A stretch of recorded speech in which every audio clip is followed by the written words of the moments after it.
How rare is it nowadays to hear from a parent that their child never gave them any troubles?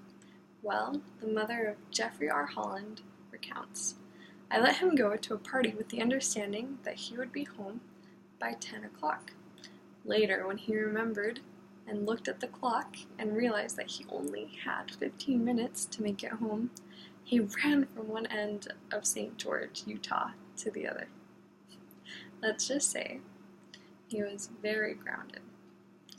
Jeffrey R. Holland met his future wife while being a star athlete at Dixie High School in St. George.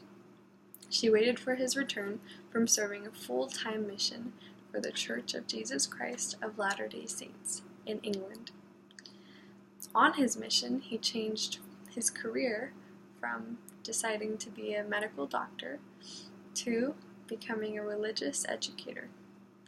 When he informed Pat about his decision, she said the following, "If you want to teach, then that's what I want you to do." I told her that I wouldn't have much money, and she said, "Who cares?" She was definitely a keeper. He married Pat in 1963. With a supportive wife, Jeffrey R. Holland eventually completed his bachelor's in English at Brigham Young University in 1965, followed by his master's in religious education. Shortly after, he attended Yale, and he was able to receive a PhD in American Studies.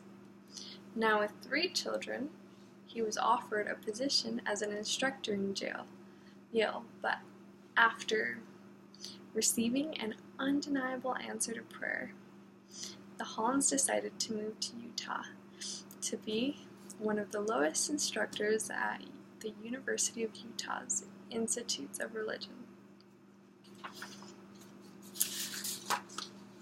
After 2 months, he was called as a managing director.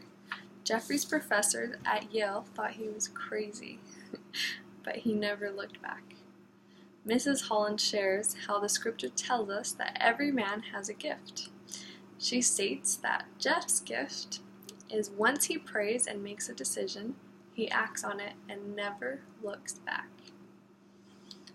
In 1974, he became a dean of religious instruction at BYU, then a commissioner of church education, and lastly, the president of BYU in 1980.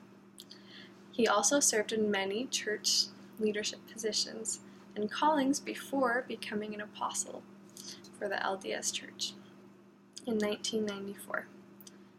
Amidst this busy life, Jeffrey asserts, "I am first and forever a family man. I look at life through the eyes of my wife and children." He shares a wonderful story in one of his speeches while serving in the Quorum of the 12 Apostles about a little family 30 years ago who set out to cross the United States to attend graduate school with no money, own old car, every earthly possession that they owned packed into less than half the space of the smallest U-Haul trailer available. After saying goodbye to their parents, they drove exactly 34 miles up the highway when their car erupted. The young father checked the car and then, with frustration, had to walk 3 miles to the nearest city, population 65. An older man helped him get some water, and then the young man returned back to St. George with his family to check the car.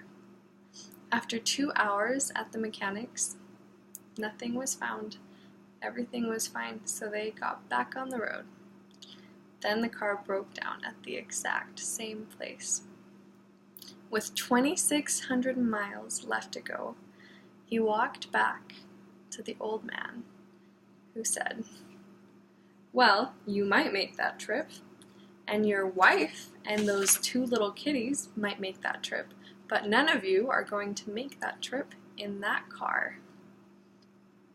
He proved to be prophetic on all accounts. Just 2 weeks ago, this weekend, I drove by the exact spot. I imagined that I saw a young fellow walking toward Canaryville, carrying the weight of a young father's fear evident in his pace. In that imaginary instant, I couldn't help calling out to him, "Don't give up, boy. Don't you quit. You keep walking. You keep trying. There is help and happiness ahead, a lot of it. 30 years of it now, and still counting. You keep your chin up. It will be all right in the end. Trust God and believe in good things to come." Jeffrey R. Holland's life reflects on his favorite scripture, "Draw near unto me, and I will draw near unto you." Doctrine and Covenants 88, verse 63. He was and is a man of God, husband, father, teacher, leader, and a blessing to all those around him.